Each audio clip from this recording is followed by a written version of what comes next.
नाज़िन गढ़ी यासीन जे दुरानी मोहल्ला में कायम प्राइमरी ओसी स्कूल की हालत ज़बून थी वही है, जे सबब शागिर्दनि जो मुस्तक़बिल दाव ते लगी वियो आहे। ॾिसूं था कादिर दाद महर जी ही रिपोर्ट। नाज़िन असीं हिन महिल मौजूद आहियूं गढ़ी यासीन शहर जे ज़बून हाल बणियल ओसी प्राइमरी स्कूल में। अचो त हितां जे उस्तादनि ऐं शागिर्दनि सां ॻाल्हायूं त हुननि जो हिन बाबति छा चवणु आहे। ज़बून हालत में आया इन जी नए सिर मरम्मत कराई वञे।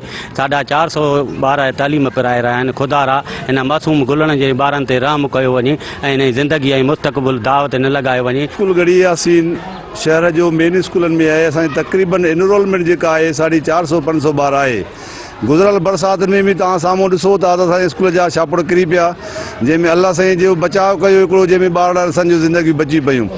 हिन वक़्तु असां अला अख़्तियारनि खे वसा वारनि खे पंहिंजे स्कूल ऐं वालदेन जे तरफ़ खां हिकिड़ी भरपूर अपील था कयूं त असांजे स्कूल जी खुदारा मालिकी कयो। असां बाबा असांजो स्कूल किरी पियो आहे। असांजा दोस्त रोज़ उन्हनि खे धक लॻा। बाबा असांजे स्कूल जी बिल्डिंग किरी पई आहे। असांजे ख़तरे खां ख़ाली न आहियूं।